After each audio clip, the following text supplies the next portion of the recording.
बच्चों आज मैं आपसे कक्षा 12 व्यवसाय अध्ययन के अध्याय 1 प्रबंध की प्रकृति एवं महत्व के अभ्यास प्रश्नों पर चर्चा करूंगा। आइए प्रारंभ करते हैं।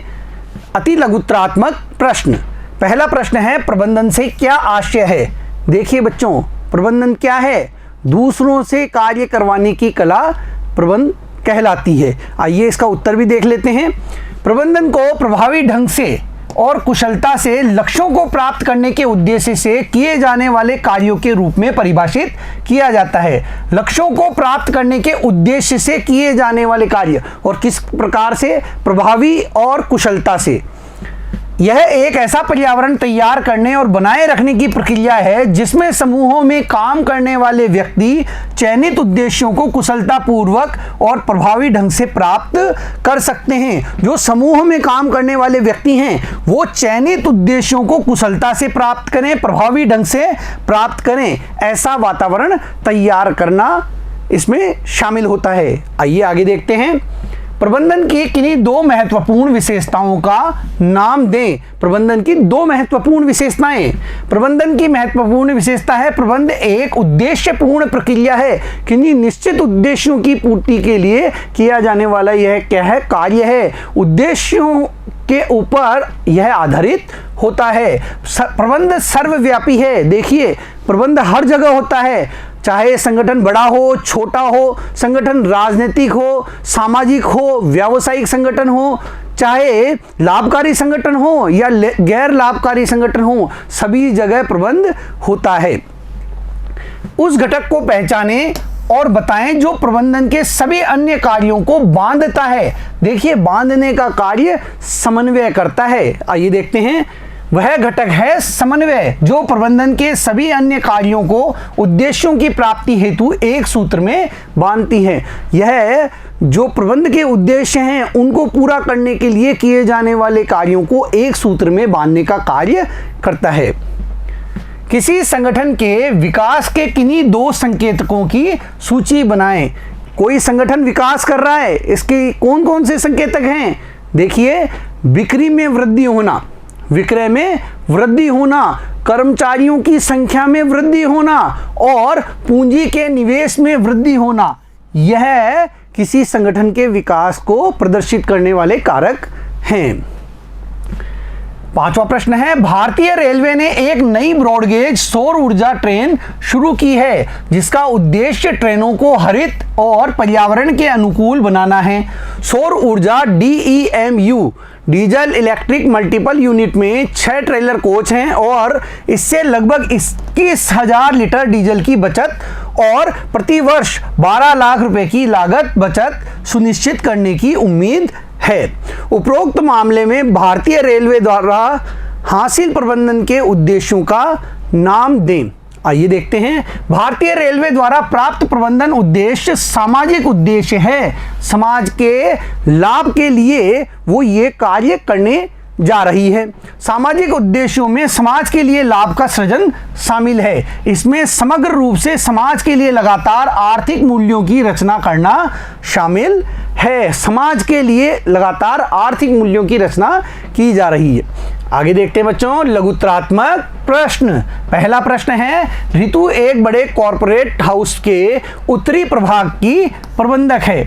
उत्तरी प्रभाग की प्रबंधक, वह संगठन में किस स्तर पर काम करती है? उसके बुनियादी कार्य क्या हैं? देखिए, एक प्रभाग की प्रबंधक है, अर्थात यह मध्यम स्तर की प्रबंधक है। ऋतु संगठन के उत्तरी प्रभाग की प्रबंधक होने के नाते मध्यम स्तर के प्रबंधन में है। वह और अन्य प्रबंधन शीर्ष प्रबंधन एवं परिचालन प्रबंधन के बीच एक कड़ी की तरह काम करते हैं। ये जो मध्यम स्तर के प्रबंधक होते हैं ये उच्च स्तर और निम्न स्तर के बीच एक कड़ी के रूप में काम करते हैं। उसके मूल कार्य हैं उच्च प्रबंधन द्वारा बनाई गई योजना की व्याख्या करना, अपने विभाग के लिए पर्याप्त संख्या में कर्मचारियों को सुनिश्चित करना, विभिन्न विभागों में काम करने वाले व्यक्तियों को आवश्यक कार्य एवं दायित्व सौंपना, ये उसके मूल कार्य हैं। अगला प्रश्न देखते बच्चों, एक पेशे के रूप में प्रबंधन की मूल विशेषताएं बताइए। देखिए, पेशे के रूप में प्रबंधन की मूल विशेषताएं पूछी गई है। एक पेशे की विशेषता होती है कि उसका भली भांति परिभाषित ज्ञान समूह होता है, उसकी पेशागत परिषदें होती है और सेवा के उद्देश्य से पेशे कार्य करते हैं। ये प्रबंधन पर भी लागू होता है। आइए देखें, पेशे के रूप में प्रबंधन की विशेषताएं। भली भांति परिभाषित ज्ञान का समूह है। सभी पेशे ज्ञान के समूह पर आधारित होते हैं जिसे शिक्षा से अर्जित किया जा सकता है। पेशागत परिषद, भारत में प्रबंधकों के अभ्यास के कई संगठन हैं, जैसे AIMA जिसने अपने सदस्यों के कार्यों के नियमन के लिए आचार संहिता बनाई है। सेवा का उद्देश्य, सभी व्यावसायिक संगठनों का मूल उद्देश्य उचित मूल्य पर गुणवत्तापूर्ण उत्पाद उपलब्ध कराकर समाज की सेवा करना है। तो अन्य पेशों की भांति ही जो प्रबंधन है वह भी पेशे के गुण रखता है। अगला देखते हैं, प्रबंधन को बहुआयामी अवधारणा क्यों माना जाता है। प्रबंध एक बहुरूपीय या बहुआयामी अवधारणा है। यह निम्न प्रकार से स्पष्ट होती है। कार्य का प्रबंधन, देखिए इसमें कार्य का प्रबंधन किया जाता है, नियोजन संगठन के माध्यम से कार्य का प्रबंधन होता है। सभी संगठन किसी न किसी कार्य को करने के लिए होते हैं। प्रबंधन समस्याओं का समाधान करना, निर्णय लेना, योजनाएं बनाना, बजट बनाना, दायित्व निश्चित करना एवं अधिकारों का प्रत्यायोजन करना आदि विभिन्न कार्य करता है। प्रबंधन इन कार्यों को प्राप्त उद्देश्यों में परिवर्तित कर देता है तथा इन उद्देश्यों को प्राप्त करने का मार्ग निर्धारित करता है। अगला है लोगों का प्रबंध। संगठन में लोगों से कार्य करवाने का कार्य भी प्रबंध करता है। लोगों से कार्य करवाने का प्रबंध भी करता है। वह लोगों की नियुक्ति करता है और उन्हें निर्देश प्रदान करने का कार्य भी करता है। यह लोगों की ताकत को प्रभावी बनाकर एवं उनकी कमजोरी को अप्रासंगिक बनाकर उनसे संगठन के उद्देश्यों की प्राप्ति के लिए कार्य करता है। परिचालन का प्रबंध, देखिए प्रत्येक संगठन में एक उत्पादन प्रक्रिया होती है। उत्पादन का कार्य होता है जिसके लिए क्रय करना पड़ता है और उत्पादित किए गए माल का विक्रय भी करना पड़ता है। तो यह जो परिचालन प्रबंध है यह भी बहुत महत्वपूर्ण होता है। प्रत्येक संगठन में एक ऐसी उत्पादन प्रक्रिया की आवश्यकता होती है जो आगत माल को उपभोग के लिए आवश्यक निर्गत माल में बदलने के लिए आगत माल एवं तकनीक के प्रवाह को व्यवस्थित करती है। कच्चे माल को तकनीक की मदद से अच्छे उपयोगी माल में तैयार करना इसके अंतर्गत शामिल होता है। आगे देखते हैं, प्रश्न नंबर 4, इन दिनों कंपनी एक्स के सामने नई समस्याएं आ रही है। यह company washing machine, microwave oven, refrigerator और एयर कंडीशनर्स जैसे उत्पाद बनाती है। कंपनी के मार्जिन दबाव में है और मुनाफा और बाजार हिस्सेदारी कम हो रही है। उत्पादन विभाग बिक्री लक्ष्यों को पूरा न करने के लिए विपणन को दोषी ठहराता है और विपणन ग्राहकों की अपेक्षा के अनुसार गुणवत्ता युक्त माल उत्पादन न करने के लिए उत्पादन विभाग को दोष देता है। वित्त विभाग घटते निवेश पर प्रतिफल और खराब विपणन के लिए उत्पादन और विपणन दोनों विभागों को पूरी तरह दोषी ठहराता है। आपके अनुसार कंपनी में किस प्रकार के प्रबंधन की कमी है, संक्षेप में बताएं। कंपनी को वापस पटरी पर लाने के लिए कंपनी प्रबंधन को क्या कदम उठाने चाहिए। देखिए यहाँ कंपनी में समन्वय की कमी है। जो अलग अलग विभाग हैं वो एक दूसरे पर दोषारोपण कर रहे हैं, उनके बीच आपस में समन्वय नहीं है। यहाँ कंपनी में समन्वय की कमी है। इसका अंदाजा इस बात से लगाया जा सकता है कि कंपनी के घटते मुनाफे और बाजार हिस्सेदारी के लिए विभिन्न विभाग एक दूसरे को जिम्मेदार ठहराते हैं। समन्वय एक पथ को संदर्भित करता है जिससे सामूहिक कार्यों में एकात्मकता आती है। दी गई स्थिति में एक दूसरे को दोष देने के बजाय विभिन्न विभागों को एक दूसरे के साथ समन्वित तरीके से काम करना चाहिए। इन विभागों को एक दूसरे को दोष देने के बजाय मिलकर कार्य करना चाहिए और लाभ, मार्जिन और बाजार हिस्सेदारी के संबंध में कंपनी की स्थिति में सुधार करने के लिए सामूहिक रूप से कार्य करना चाहिए। कंपनी को पटरी पर लाने के लिए प्रबंधन द्वारा निम्नलिखित कदम उठाए जा सकते हैं। पहला कदम है बाजार का सावधानी पूर्वक अध्ययन किया जाना चाहिए और मांग का विश्लेषण किया जाना चाहिए। दूसरा, उत्पादों की गुणवत्ता में सुधार किया जाना चाहिए। तीसरा, कस्टमर केयर सर्विसेज और फीडबैक जैसे उपायों के जरिए ग्राहकों की संतुष्टि पर काम किया जाना चाहिए। अगला है 5वां प्रश्न, समन्वय प्रबंधन का सार है, क्या आप सहमत हैं? कारण बताइए। हाँ, समन्वय वास्तव में प्रबंधन का सार है। समन्वय से हमारा तात्पर्य एक पद से है जिसके माध्यम से समूह कार्य जुड़े हुए होते हैं। यह वह शक्ति है जो प्रबंधन के अन्य सभी कार्यों को एक दूसरे से बांधती है। जो प्रबंधन के कार्य होते हैं उन सभी को बांधने का कार्य समन्वय द्वारा किया जाता है। अलग अलग विभागों में काम करने वाले लोग, अलग अलग कार्य करने वाले लोगों के कार्यों को संगठन के हित के लिए, संगठन के उद्देश्यों की पूर्ति के लिए जोड़ने का कार्य समन्वय के माध्यम से किया जाता है। यह सामूहिक लक्ष्यों को प्राप्त करने के लिए किए गए व्यक्तिगत प्रयत्नों में एकता लाता है। निम्नलिखित बिंदु प्रबंधन में समन्वय के महत्व को उजागर करते हैं। सामूहिक कार्यों में एकात्मकता लाता है, कार्यवाही में एकता लाता है, निरंतर चलने वाली प्रक्रिया है, सर्वव्यापी कार्य है, हर जगह समन्वय होता है। सभी प्रबंधकों का उत्तरदायित्व है, सभी स्तर के प्रबंधकों का यह उत्तरदायित्व होता है। समन्वय सोचा समझा कार्य है। अगला प्रश्न है, अशिता और लक्षिता एक आभूषण उद्यम में काम करने वाली कर्मचारी हैं। फर्म को 1000 कंगन का एक तत्काल आदेश प्राप्त हुआ जिसे 4 दिनों के भीतर वितरित भी किया जाना था। उन दोनों में से प्रत्येक को 100 रुपये प्रति कंगन की दर से 500 कंगन बनाने की जिम्मेदारी सौंपी गई। अशिता निर्धारित समय के भीतर 55,000 रुपये की लागत से आवश्यक 500 कंगन का उत्पादन करने में सफल रही, जबकि लक्षिता 90 रुपये प्रति यूनिट की दर से केवल 450 इकाइयों का उत्पादन कर सकी।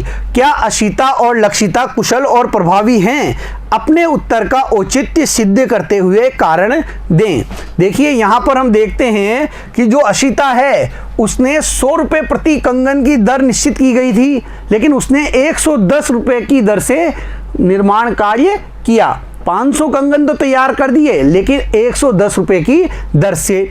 यहाँ पर लक्षिता 90 रुपये में कंगन तैयार कर रही है, लेकिन 450 कंगन ही वह बना सकी है। आइए देखते हैं, अशिता प्रभावी है लेकिन कुशल नहीं।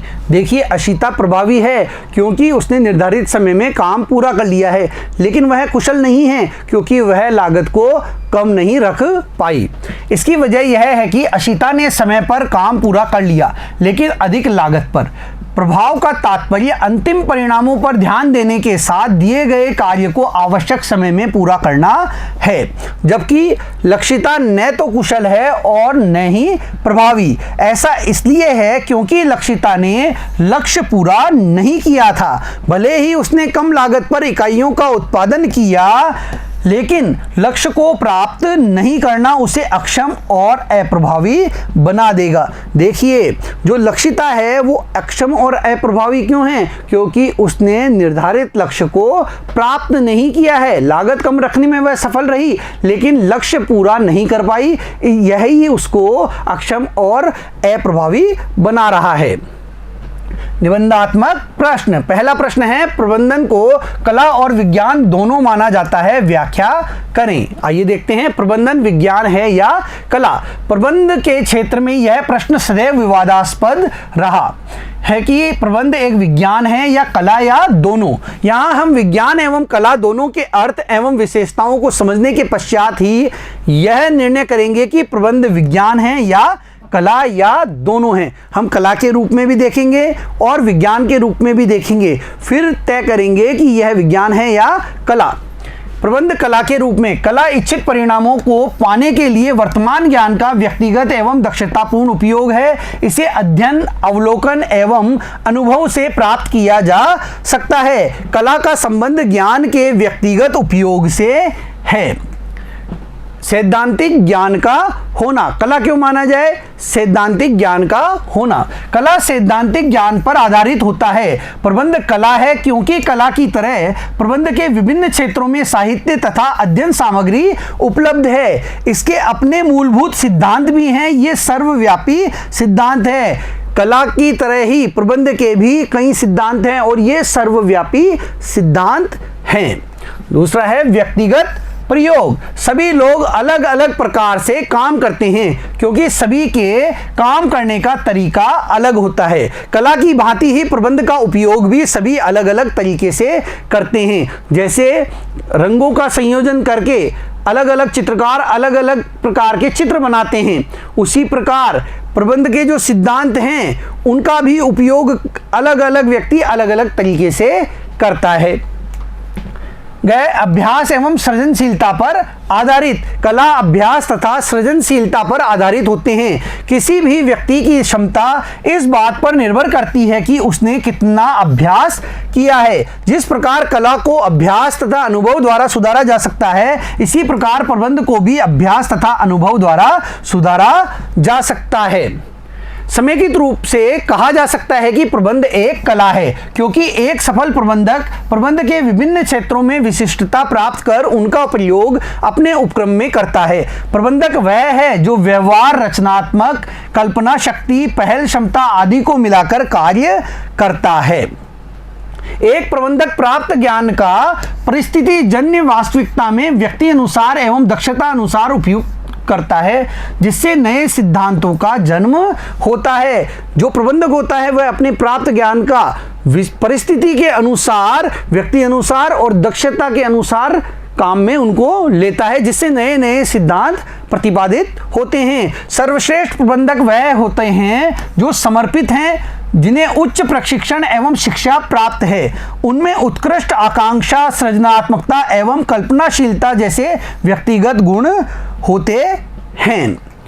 प्रबंध एक विज्ञान के रूप में। विज्ञान किसी विषय का क्रमबद्ध ज्ञान होता है। देखिए विज्ञान क्या है? किसी विषय का क्रमबद्ध ज्ञान है जो सही निष्कर्ष वाले निश्चित सिद्धांतों पर आधारित होता है, जिसकी जांच की जा सकती है। जो ऐसे सिद्धांतों पर आधारित होता है जिनकी जांच की जा सकती है।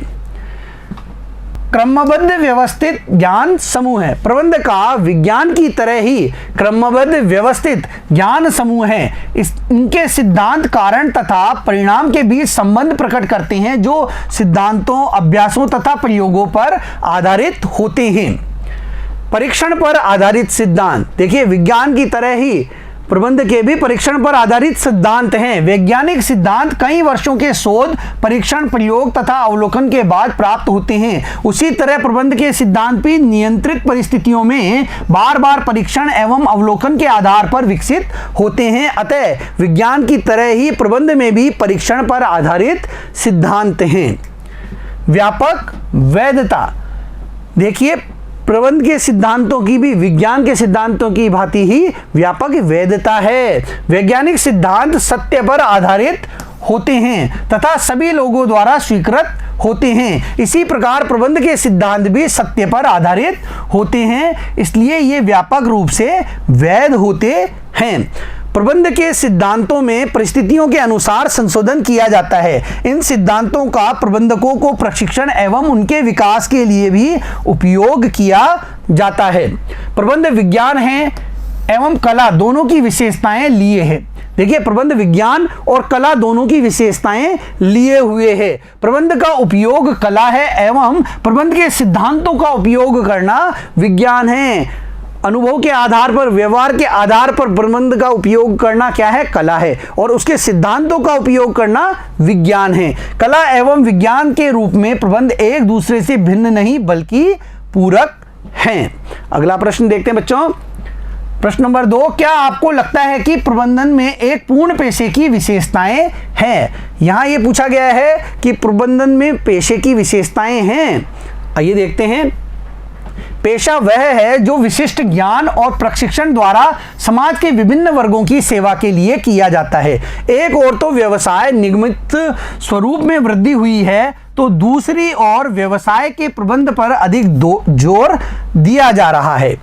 भली भांति परिभाषित ज्ञान समूह, देखिए पेशे के रूप में इसकी कुछ विशेषताएं हैं। पहला है परिभाषित ज्ञान समूह है।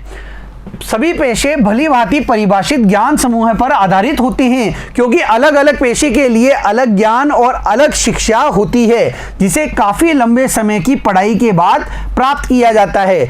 कई संस्थानों द्वारा प्रबंध की शिक्षा प्रदान करने का कार्य किया जा रहा है। जैसे पेशे, अन्य पेशे जो हैं उनको शिक्षा के द्वारा प्राप्त कर लिया जाता है, उसी प्रकार प्रबंधन से जुड़े हुए संस्थान भी प्रबंध की शिक्षा प्रदान कर रहे हैं। अवरोधित प्रवेश, देखिए पेशों में आसानी से प्रवेश नहीं होता। शिक्षा के माध्यम से शिक्षा प्राप्त करके या परीक्षा के माध्यम से उनमें प्रवेश किया जाता है।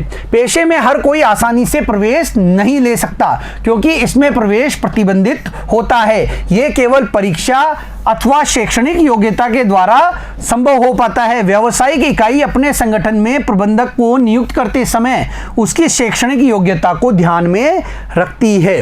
अगला है सेवा का उद्देश्य। पेशे की तरह ही प्रबंध का मुख्य उद्देश्य सेवा होता है, क्योंकि इसमें ग्राहकों को सेवाएं प्रदान की जाती है। पूर्ण निष्ठा एवं प्रतिबद्धता के साथ ग्राहकों के हितों का ध्यान भी प्रबंधक द्वारा रखा जाता है। अगला है नैतिक आचार संहिता। सभी पेशों की अपनी नैतिक आचार संहिता होती है, जिसका पालन हर पेशेवर को अवश्य करना होता है। अन्य पेशों की भांति ही प्रबंधकों के लिए भी प्रबंधकों की जो परिषद है उसने आचार संहिता बनाई हुई है। पेशागत परिषद, सभी पेशे किसी न किसी परिषद सभा से जुड़े होते हैं, जो इनमें प्रवेश का नियमन करते हैं, कार्य करने के लिए प्रमाण पत्र जारी करते हैं एवं आचार संहिता तैयार करते हैं। अन्य पेशों की भांति ही प्रबंधकों की भी परिषद बनी हुई है, जो कि प्रबंधकों के लिए आचार संहिता बनाती है, उनके नियमन का कार्य करती है।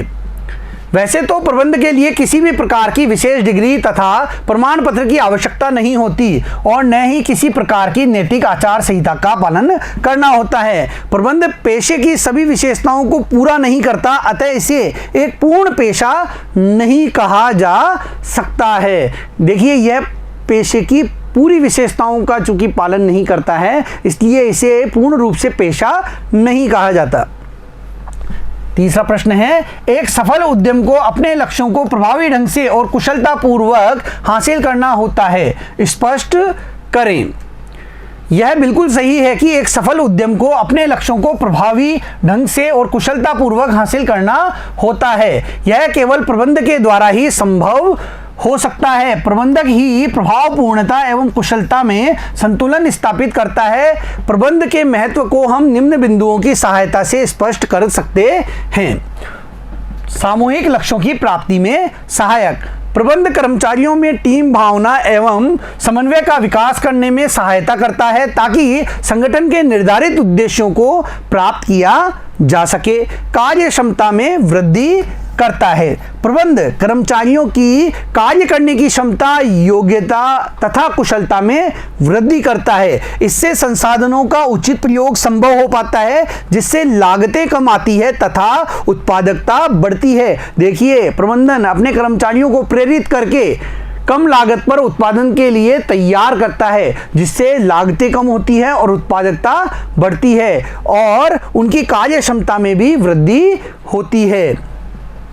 गतिशील संगठन का निर्माण करता है। प्रत्येक संगठन का प्रबंधन बदलते वातावरण के अनुसार करना होता है। प्रबंध इन्हीं परिवर्तनों का पता लगाकर जोखिम, टकराव, चुनौतियों से बचने में संगठन की सहायता करता है। देखिए वातावरण लगातार बदलता रहता है, उस वातावरण के अनुसार जो प्रबंधन है वह भी अपने कार्यों को बदलता रहता है, वह बदलाव लाता रहता है।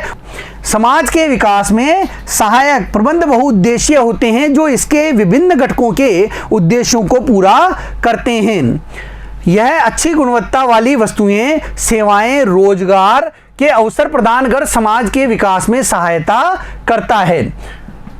व्यक्तिगत उद्देश्यों की प्राप्ति में सहायक। प्रबंध व्यक्तिगत उद्देश्यों को प्राप्त करने में सहायता करता है। प्रबंध अभिप्रेरणा एवं नेतृत्व के माध्यम से व्यक्तियों को टीम भावना, सहयोग एवं सामूहिक सफलता के प्रति प्रतिबद्धता के विकास में सहायता प्रदान करता है। यह कर्मचारियों को प्रोत्साहित कर व्यवसाय के व्यक्तिगत उद्देश्यों तथा संगठनात्मक उद्देश्यों में तालमेल बैठाता है। अगला प्रश्न है प्रश्न नंबर 4, प्रबंधन सतत पारस्परिक कार्यों की एक श्रृंखला है। टिप्पणी कीजिए। प्रबंध प्रक्रिया निरंतर एकजुट लेकिन पृथक पृथक कार्यों यथा नियोजन, संगठन, निर्देशन, नियुक्तिकरण एवं नियंत्रण की एक श्रृंखला है। इन कार्यों को सभी प्रबंधक सदा साथ साथ ही निष्पादित करते हैं। जो प्रबंधक के कार्यों में कार्यों की श्रृंखला सम्मिलित है जो निरंतर सक्रिय रहती है। देखिए, जो प्रबंधक होता है वह नियोजन, संगठन, निर्देशन, नियुक्तिकरण, नियंत्रण ये सभी कार्य करता है और ये लगातार चलते रहते हैं, साथ साथ चलते रहते हैं। प्रबंध के इन कार्यों के बारे में देखते हैं। नियोजन, प्रबंध का सबसे पहला कार्य है नियोजन, अर्थात क्या करना है, कैसे करना है, कौन सा काम किसके द्वारा किया जाना है, इसका निर्णय पहले करना प्रबंध का पहला कार्य है। इसका अर्थ है उद्देश्यों को पहले से ही निश्चित करना एवं दक्षता से एवं प्रभावी ढंग से प्राप्त करने के लिए मार्ग निर्धारित करना। यह नियोजन में आता है कि काम कौन करेगा, किसके द्वारा किया जाएगा, कौन सा काम किस तरीके से होगा, यह पहले ही निर्धारित कर लिया जाता है। संगठन, नियोजन के बाद प्रबंध का सबसे महत्वपूर्ण कार्य कार्यों को पहचान कर उनको बांटना है, कर्तव्यों का निर्धारण करना तथा यह निर्धारित करना कि कौन किससे आदेश लेगा और किसके प्रति जवाबदेह होगा। कार्यों की पहचान करके उनको बांटना, जो व्यक्ति उस कार्य को करेंगे उनको वह कार्य प्रदान करना, कर्तव्यों का निर्धारण करना और किससे आदेश प्राप्त करेंगे, किसके प्रति जवाबदारी होगी, इसको भी निश्चित करना संगठन के अंतर्गत आता है। आवश्यक क्रियाओं को संगठित करना, योजनाओं के निष्पादन के लिए संगठन के ढांचे को स्थापित करना, इसका अभिप्राय सामूहिक उद्देश्यों की प्राप्ति के लिए विभिन्न अंगों में मैत्रीपूर्ण समायोजन करना है। अगला देखते हैं नियुक्तिकरण। प्रबंध का अगला कार्य नियुक्तिकरण है, अर्थात सही कार्य के लिए उचित व्यक्तियों को ढूंढना। जो कार्य हैं उनको करने के लिए सही आदमी का चयन करना इसके अंतर्गत आता है। संगठन में सही स्थान पर सही समय पर सही व्यक्तियों की उपलब्धता हेतु योग्य कर्मचारियों की भर्ती करने, प्रवर्तन, वृद्धि इत्यादि का निर्णय करने, कार्य का निष्पादन, मूल्यांकन एवं कर्मचारियों का व्यक्तिगत रिकॉर्ड बनाए रखना व उन्हें प्रशिक्षण देना इसके अंतर्गत आता है। निर्देशन, निर्देशन का कार्य कर्मचारियों को नेतृत्व प्रदान करना, मार्गदर्शन प्रदान करना, उन्हें प्रभावित करना, काम के लिए अभिप्रेरित करना, उनका पर्यवेक्षण करना एवं उनके साथ उचित संप्रेषण बनाए रखना है।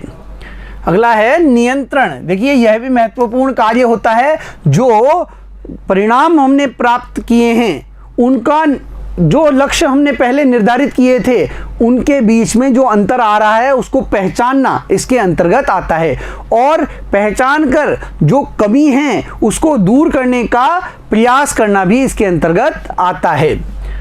संगठन के लक्ष्यों को प्राप्त करने के लिए संगठन कार्य के निष्पादन के स्तर निर्धारित करता है, एक लक्ष्य निर्धारित करता है।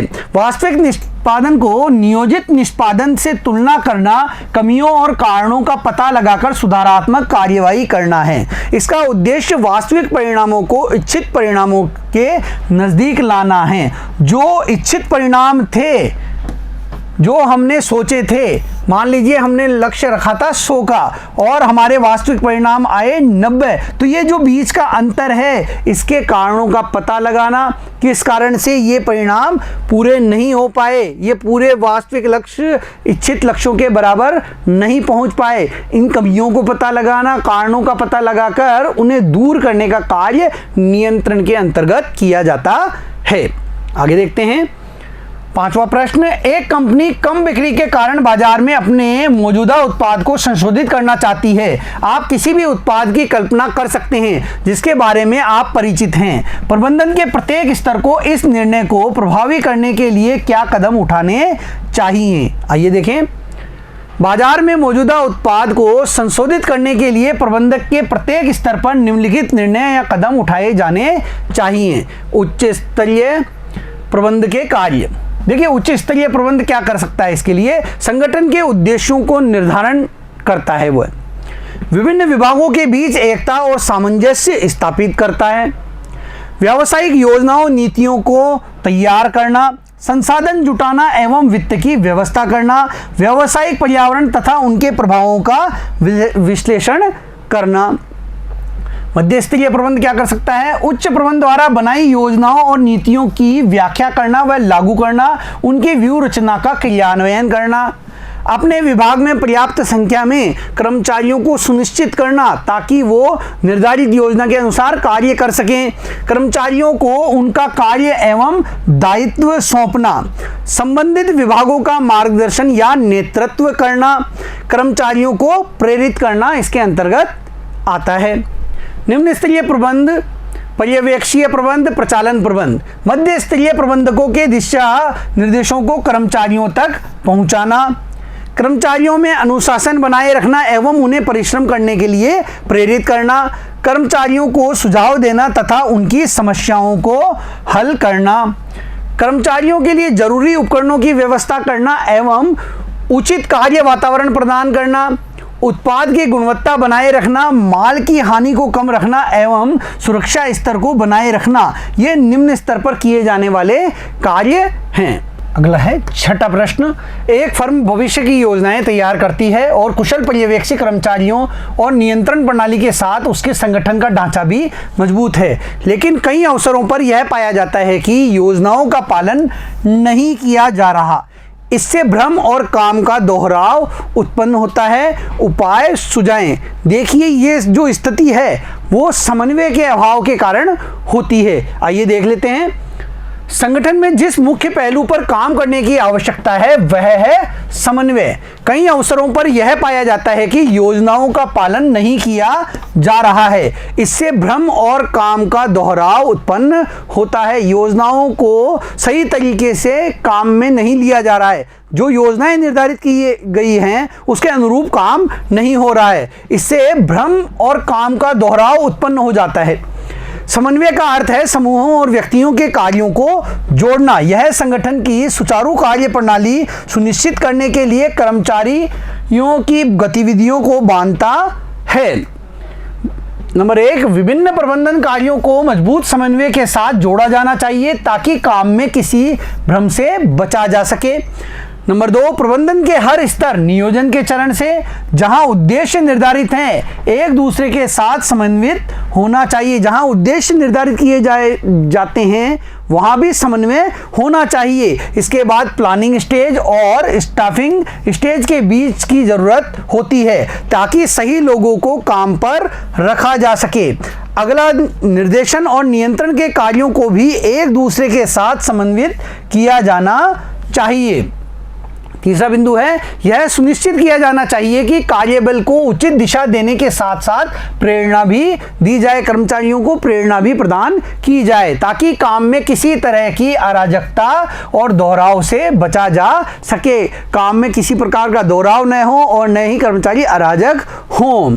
यह सुनिश्चित किया जाना चाहिए कि अंतर विभागीय टकराव से बचा जाए। जो विभागों के बीच टकराव होता है उससे बचा जाए, क्योंकि सभी विभाग अपने अपने स्वतंत्र कार्य करते हैं, लेकिन उन्हें समन्वित रूप से संगठन के उद्देश्यों को पूरा करने के लिए आगे आना चाहिए, आगे बढ़ाना चाहिए। प्रत्येक विभाग का कार्य हालांकि स्वतंत्र है को साथ साथ किया जाना चाहिए, उनमें समन्वय स्थापित किया जाना चाहिए। यह सुनिश्चित किया जाना चाहिए कि व्यक्तियों के व्यक्तिगत लक्ष्यों को संगठन के समग्र उद्देश्यों के साथ एकात्मक किया जाए ताकि योजनाओं को सही तरीके से पूरी किया जा सके, योजनाओं का सही तरीके से पालन हो सके। जब व्यक्तिगत जो उद्देश्य हैं वो सामूहिक उद्देश्यों से जुड़ जाते हैं संगठन के, तो संगठन के लक्ष्य भी पूरे होते हैं और कर्मचारियों के व्यक्तिगत हित भी पूरे हो पाते हैं। बच्चों, आज के लिए इतना ही। अगले वीडियो में हम फिर मिलेंगे। धन्यवाद।